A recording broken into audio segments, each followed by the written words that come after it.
pois eu sou teu e tu és meu, e eu sei que ao meu lado sempre estás, para sempre estarás. Meus irmãos, quantos esperam Deus falar conosco nesta noite? Dê um glória a Jesus. Amém. Queridos adolescentes, onde é que está o tema de vocês? Glória. Estão afiados. Por favor, abram a vossa Bíblia. Levítico, capítulo de número 6, versículo de número 13.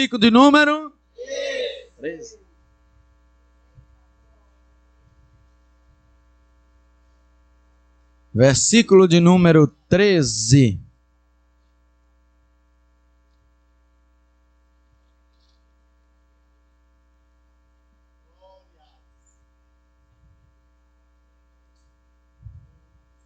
Por favor, abra sua Bíblia, vamos juntos meditar na palavra de Deus. Levítico, capítulo de número 6, versículo de número 13.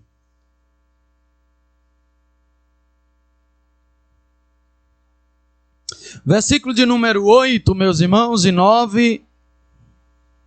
E depois a gente lê o 12 e o 13. 8 e 9. Depois 12 e 13. Todos encontraram, digam amém. Amém.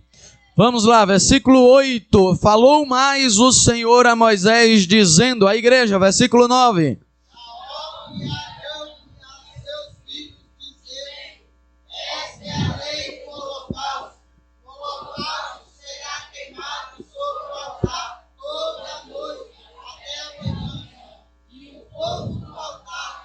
Versículo de número 12 diz, o fogo, pois, sobre o altar arderá nele, não se apagará, mas o sacerdote acenderá lenha nele cada e sobre ele porá em ordem o holocausto, e sobre ele queimará a gordura das ofertas pacíficas. Versículo de número 13, toda a igreja em nome de Jesus, 1, 2, 3.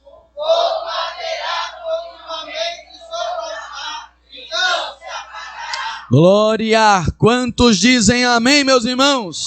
Amém. O fogo arderá continuamente sobre o altar. Escute bem, na teologia bíblica existe uma espécie de estudo chamado tipologia. O que é a tipologia? A tipologia nada mais é do que estabelecer algumas conexões históricas acerca de fatos, acerca de pessoas e coisas do Antigo Testamento, trazendo para o Novo Testamento. Em outras palavras, é dizer, as coisas que aconteceram no Antigo Testamento são figuras, são símbolos de coisas que haveriam de ocorrer no Novo Testamento. Por exemplo, no Antigo Testamento nós temos José. José, como Jesus, foi vendido por moedas, sim ou não? Então, nesse tipo de estudo da tipologia, José é como se fosse um tipo de Jesus no Antigo Testamento. Tem coisas que são semelhantes entre o Antigo Testamento e o Novo Testamento. Depois de algum tempo, todos nós conhecemos que depois de algum tempo que o povo de Deus sai do Egito, passa peregrinando no deserto, eles chegam a um monte chamado Monte Sinai. E lá, liderado por Moisés, Moisés tem um encontro com Deus, e nesse encontro Deus dá a Moisés toda a lei, tudo o que aquele povo de Israel deveria obedecer, deveria aplicar na sua vida. E nesse encontro, no Monte Sinai, Deus dá a Moisés um projeto de templo, um projeto de um tabernáculo. Era um lugar que deveria ser construído para que todo o povo de Israel lá estivesse, lá convergisse, para que lá neste lugar Deus se revelasse àquele povo. Este lugar era chamado de tabernáculo. Deus, ele institui o tabernáculo exatamente porque dizia Deus: eu desejo habitar no meio do povo. Em Êxodo capítulo de número 25 e o versículo de número 8, Deus diz a Moisés: e vocês me farão um santuário, ou seja, um tabernáculo, um lugar, e eu habitarei no meio deles. Esse era o desejo de Deus ao estabelecer o tabernáculo. O tabernáculo, ele foi um projeto que Deus deu a Moisés e responsabilizou Moisés de construí-lo, segundo um modelo que o próprio Deus havia estabelecido. Ou seja, Deus deu o tabernáculo a Moisés e deu todas as diretrizes do tabernáculo. Como seria o tabernáculo? Quais seriam os materiais? Quais seriam os metais utilizados no tabernáculo? Quais seriam as madeiras que eles escolheriam ou deveriam escolher para o tabernáculo? Deus deu a metragem do tabernáculo. Deus disse os tecidos que eles deveriam colocar no tabernáculo. É dizer, no dia de hoje, nós temos aqui um templo da Assembleia de Deus. E a Assembleia de Deus, ela tem um padrão, sim ou não, irmãos? Todo templo da Assembleia de Deus, ela tem uma cor, por exemplo. Começa com as cores. A nossa cor, geralmente, ela é conhecida como azul e o quê? E branco. É assim ou não é? Então, quem olha e passa na frente de qualquer cidade de Pernambuco, lá ele pode ver uma igreja da Assembleia de Deus e ele vai reconhecer: essa daqui é a Assembleia de Deus, porque tem um modelo, tem um projeto, tem um padrão. Aqui a gente não utiliza, por exemplo, paredes pretas. Aqui a gente não utiliza, por exemplo, jogos de luz, como tem em muitas outras igrejas por aí. Em muitos outros lugares as igrejas já estão fazendo desse jeito. Nós temos um padrão pré-estabelecido.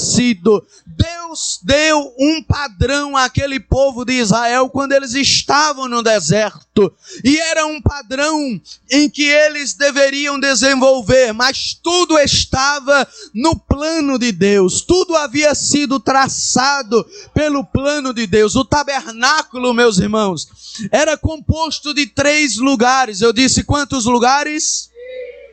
3 lugares era composto o tabernáculo. O tabernáculo tinha o pátio, diga pátio. O tabernáculo também tinha um lugar chamado santo, diga lugar santo. E também o tabernáculo tinha o 3º lugar chamado lugar santíssimo. Meus irmãos, o tabernáculo tinha esses 3 lugares. O pátio, trazendo para a nossa realidade aqui, para que os irmãos compreendam. O pátio era como se fosse esse lugar ao lado aqui. Esse terreno ao lado. O pátio naquele tabernáculo, na verdade, ele não ficava apenas ao lado. Ele ficava ao redor de todo o tabernáculo. O tabernáculo ficava no meio. A igreja ficava no meio. Não é? E dentro do tabernáculo, quando se entrava pela porta, ele já entrava no pátio. E quando entrava dentro da cortina, ou seja, como se fosse aqui, prefigurando esta congregação, a porta ali. Quando eles entravam dentro da cortina, eles já entravam no lugar santo. E entre o lugar santo e o lugar santíssimo havia um véu que Deus havia estabelecido. E esse véu não era qualquer véu, o tecido era Deus quem tinha dado. Então tudo, absolutamente tudo, Deus estava na mente de Deus.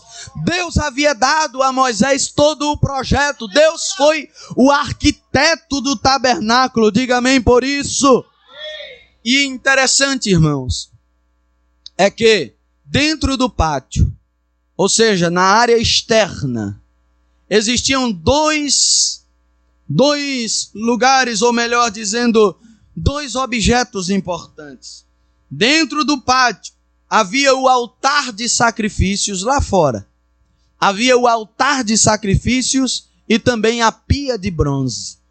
No lugar santo, quando se entrava, havia o castiçal de ouro ou candelabro, havia a mesa dos pães da proposição e também havia o altar do incenso. Mas no lugar santíssimo havia a arca da aliança, e no lugar santíssimo não era todo mundo que entrava. Apenas o sumo sacerdote, pelo menos uma vez ao ano, era ele que entrava no lugar santíssimo. Não se entrava no lugar santíssimo de qualquer forma. Apenas os sacerdotes trabalhavam no tabernáculo. Mas entenda, o texto que vocês escolheram, que foi aprovado aqui pelo nosso presbítero e também pelo nosso pastor, fala acerca da lei do holocausto, ou melhor, fala acerca do altar do holocausto, ou altar de sacrifício. O altar de sacrifícios, também chamado de altar do holocausto, era o primeiro objeto que alguém via quando entrava no tabernáculo. Diga-se de passagem, não ficava dentro da tenda aqui, mas ficava no pátio. Quando alguém queria entrar para o tabernáculo, o primeiro objeto que ele via na sua frente era o altar do sacrifício. Os irmãos estão entendendo? Digam amém. E isso é interessante, irmãos, porque Deus, ele deu não apenas as características do tabernáculo, como Deus deu as leis relacionadas a como agir dentro do tabernáculo. O que ter dentro do tabernáculo, o que ter no pátio, o que ter no lugar santo e o que ter no lugar santíssimo. Tudo isso estava, como disse, na mente de Deus. Deus é quem foi o arquiteto e ele não colocou nenhuma coisa no lugar de forma aleatória. Pelo contrário, tudo prefigurava algo. Tudo no tabernáculo nos mostrava algo que estava para acontecer no Novo Testamento. É por isso que nós dizemos no início da nossa ministração, que tinha coisas e tinha pessoas que estavam figurando ou prefigurando algo que estava ocorrendo anos depois. E o que é que o altar do holocausto estava dizendo? Estando sempre no primeiro lugar ali, logo quando alguém entrava, o primeiro objeto que se via era o altar do holocausto. Por que olhava logo para o altar do holocausto? Deus pensou nisso. Por que não a pia primeiro? Por que não o altar do incenso primeiro? Por que não os pães, a mesa dos pães primeiro? Mas tinha que ter o altar do holocausto primeiro. A posição do altar, meus irmãos, ocupava o primeiro lugar naquele recinto. Indicava que para chegar-se a Deus no seu santuário, os direitos e as demandas da justiça divina de Deus precisavam ser satisfeitas. É dizer, antes de gozar da comunhão com Deus, as pessoas ou nós devemos passar por este altar.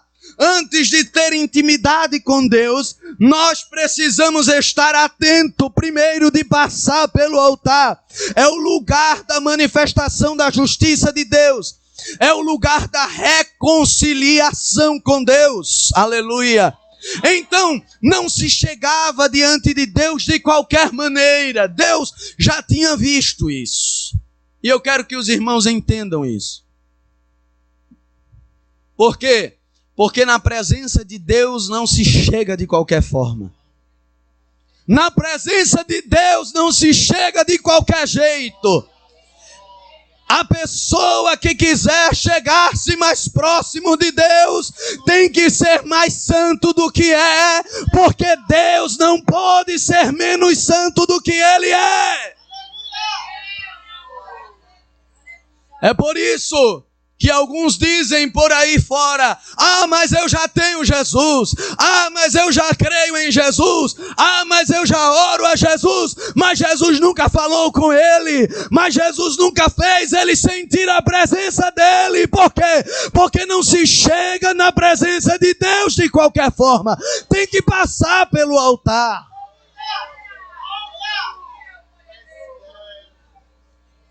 O altar estava na posição correta de Deus.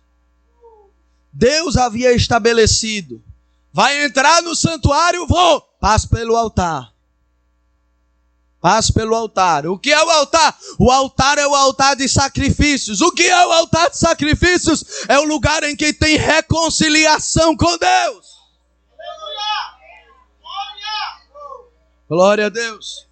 E para que servia o altar do holocausto? Ou altar de sacrifício? Pergunte ao seu irmão aí: para que serve o altar do holocausto?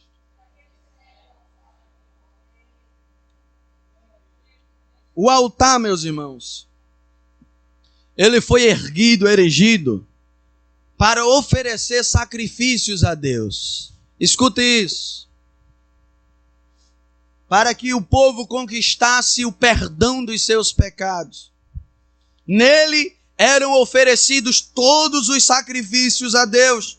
Tanto sacrifícios pelos pecados, que eram queimados ali naquele altar até virarem cinza, quanto os sacrifícios que eram de holocaustos, de gratidão e louvor a Deus pelas suas benesses.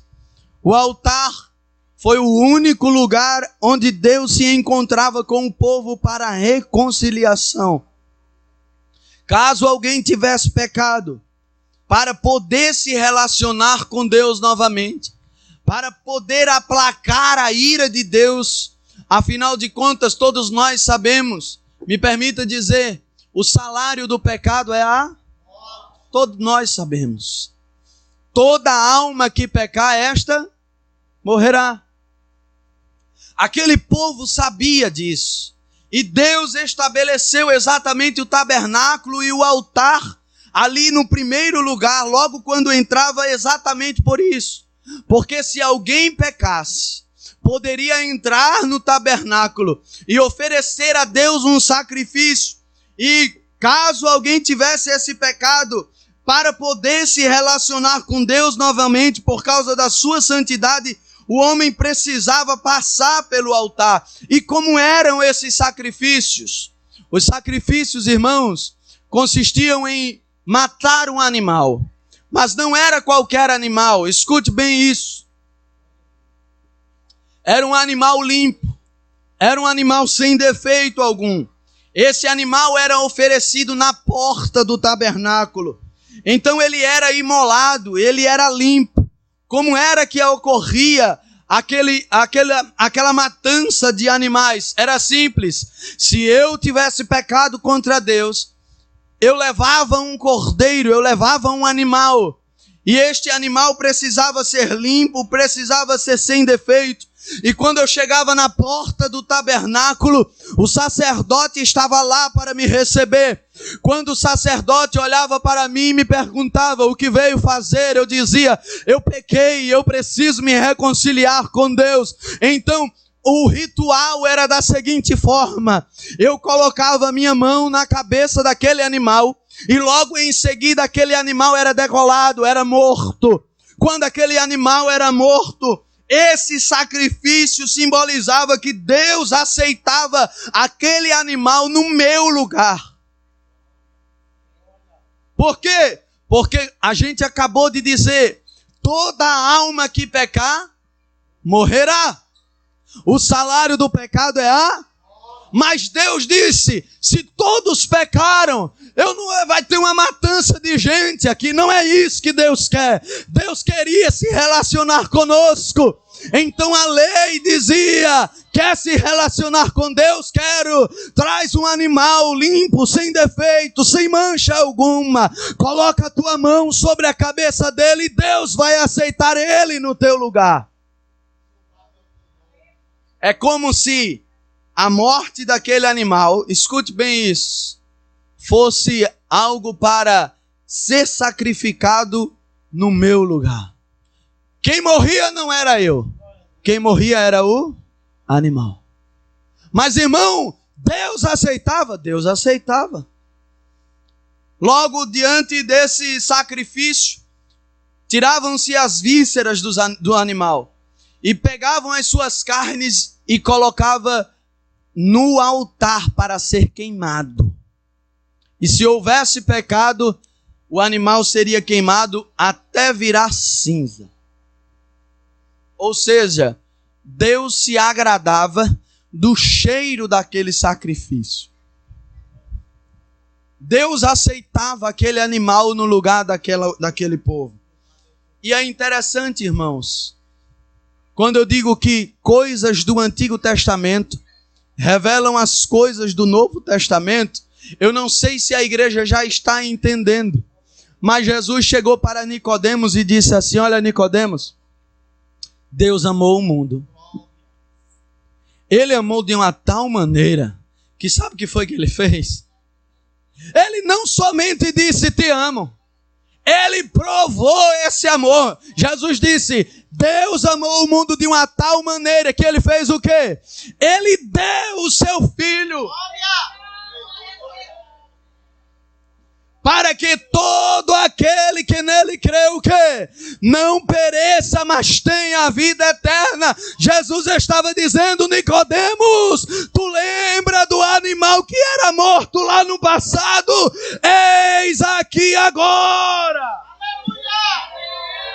É por isso que João Batista, escute bem, é por isso que João Batista, quando estava batizando o povo lá no Rio Jordão, chegavam os fariseus, chegavam os saduceus, e ele dizia: raça de víboras, quem vos ensinou a fugir da ira vindoura? Todo dia era uma mensagem dura de João Batista para aquele povo. Raça de víboras, mas de repente veio um descendo pela colina, a língua dele para, os olhos dele brilham, e ele diz assim: eis ali o Cordeiro de Deus.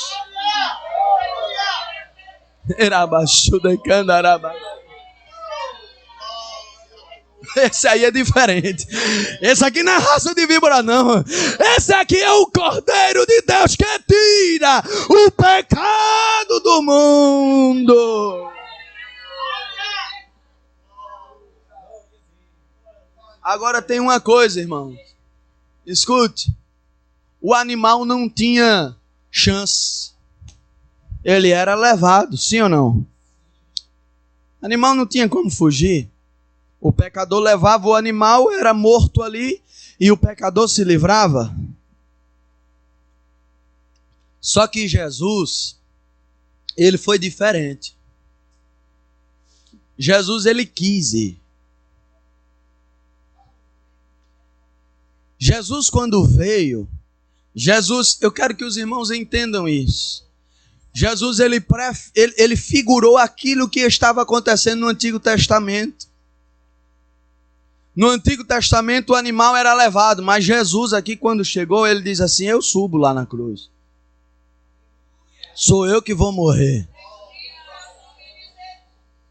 E tem um detalhe, escute só, ninguém colocou uma arma na cabeça de Jesus. Olha, irmãos, tá aqui alguém que já foi assaltado 2 vezes.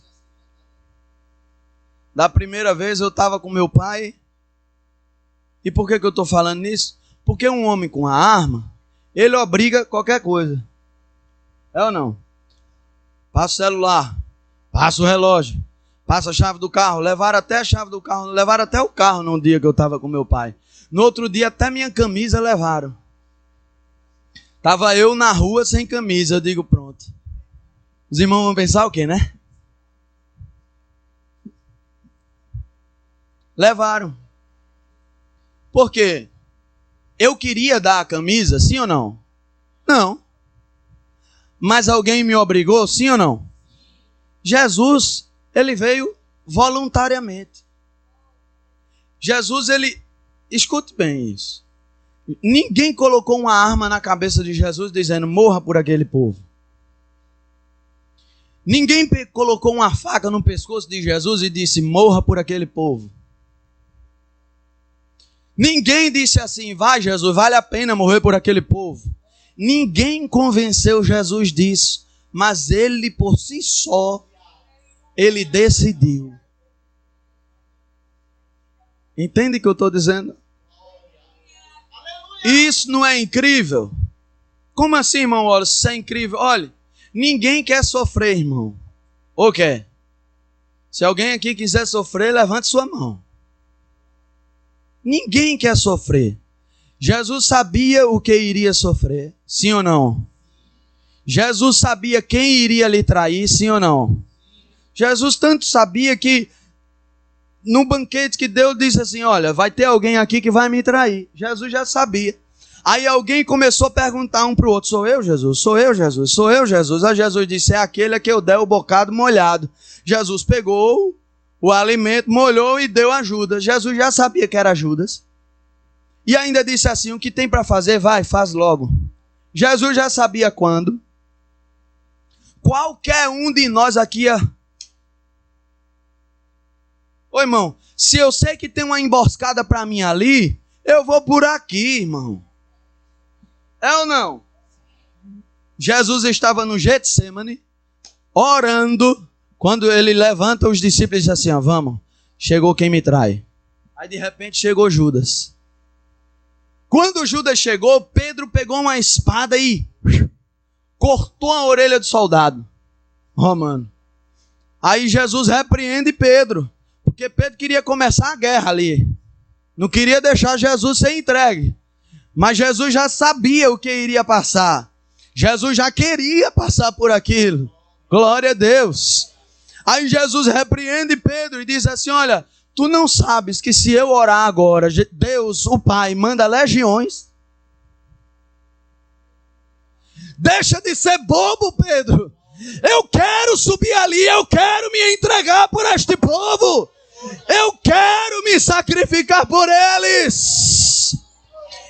Eu preciso ser o cordeiro deste povo. Era baixuda, canarabadaias. Jesus já sabia de tudo. Ah, irmão, olha, mas ele viu alguma coisa em nós? Não, ele não viu, ninguém convenceu ele do contrário, mas ele quis. E olha onde a gente está.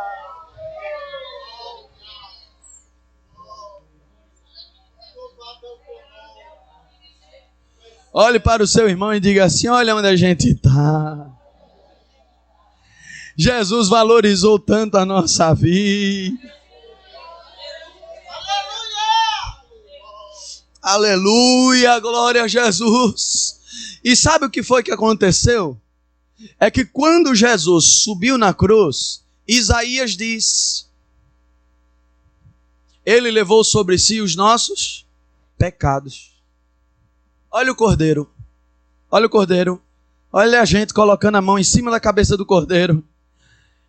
É Isaías que disse: ele levou sobre si os nossos pecados. Pelas suas pisaduras nós fomos sarados. Ele sofreu por nós. Era ele sofrendo e a gente tendo alívio. Era ele sofrendo e a gente recebendo cura.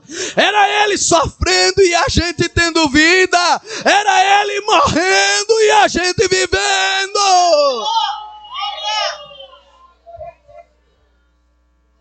Jesus fez isso por nós. O altar era isso. O altar era sacrifício. E por que o fogo tinha que arder continuamente, irmão Wallace? É porque qualquer um poderia pecar a qualquer hora. Isso significa que Deus estava sempre pronto a nos perdoar. Deus estava sempre pronto a nos perdoar. Não tem pecado no mundo que Deus não perdoe. Não tem fundura no mundo que a mão grande de Jesus não vai lá e arranca o homem.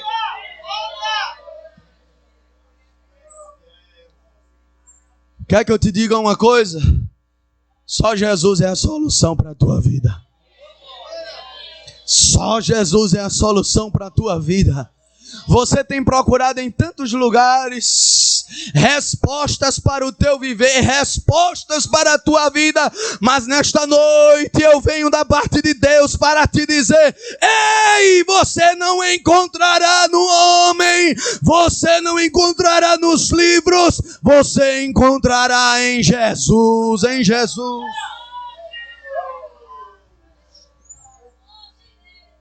Só que quando o fogo ardia continuamente, isso não simbolizava apenas que Deus estava pronto para perdoar.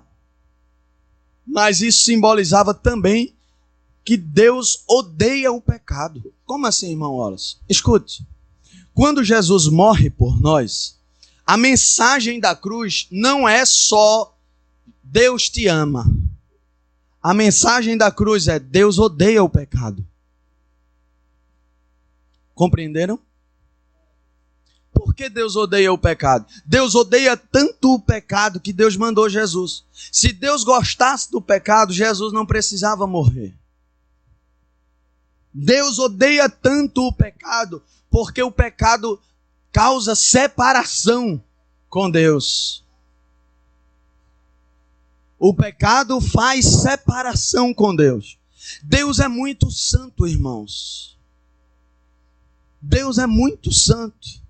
Para a gente poder se relacionar com Deus, ter contato com Deus, a gente precisa ter um nível de santidade muito grande. Só que, quando Jesus vem, que morre por nós, os nossos pecados são perdoados. O sangue de Jesus nos purifica de todo o pecado. Aí quando Deus olha para nós, Deus não olha apenas um pecador, não qualquer. Agora Deus olha para nós, Ele vê a presença do seu Espírito dentro de nós. E esse Espírito testifica com o nosso Espírito de que nós somos filhos de Deus. Nós não somos meras criaturas. Deus olha para a terra. Eu estou querendo dizer que Deus olha para a terra, e aonde tem um salvo crente fiel a Deus, Ele olha para esta pessoa e diz assim: vai ali o meu filho, vai ali a minha filha, ela merece o céu, ele merece o céu, ela merece se relacionar comigo. O problema é que muitos falsos mestres estão por aí hoje, dizendo que todo caminho dá na venda, é dizer, todo caminho vai levar ao céu. Não. Deus não pode ser antibíblico. O que está escrito nesta palavra foi escrito para a nossa exortação. Deus não pode se contradizer. É por isso que a gente canta: no céu não entra, porque não entra. Não entra.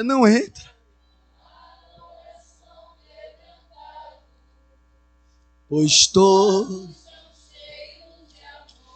Quem é que entra no céu, irmão Wallace? Quem entra no céu é o filho. Quem entra no céu são os filhos. Quem é que entra no céu, irmão Wallace? Quem entra no céu é aquele que lava as suas vestiduras no sangue do Cordeiro. Quem é que entra no céu, irmão Wallace? É aquele que primeiro passou pelo altar e disse: Senhor, eu hoje sou o sacrifício. Mas, irmão Wallace, então o senhor está dizendo que ainda hoje a gente precisa oferecer sacrifícios a Deus? Não. Cristo já é o sacrifício para Deus. Jesus já pagou tudo que Deus precisava.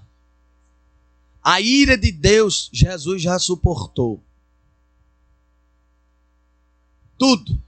Só que o apóstolo Paulo diz assim, Romanos capítulo 12, para encerrar: rogo-vos, pois, irmãos, pela compaixão de Jesus Cristo, que apresenteis o quê?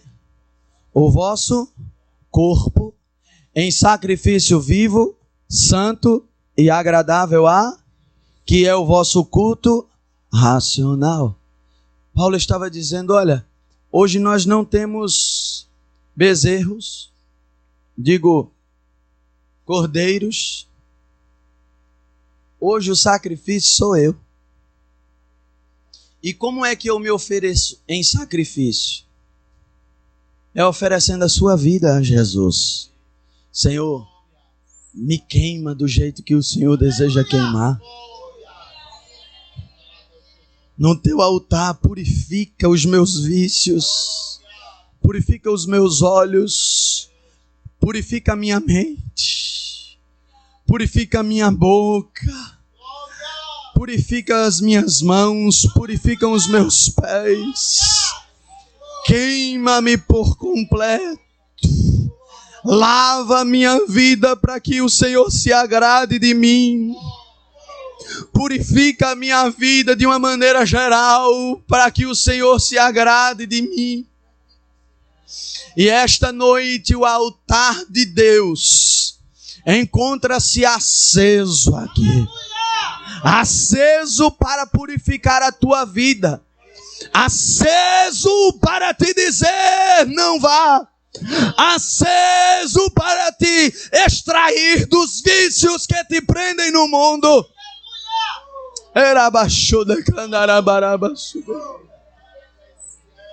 Hoje o altar de Deus está aceso. Aceso para te dizer, vem, apresenta a tua vida aqui neste altar e recebe a reconciliação com Deus.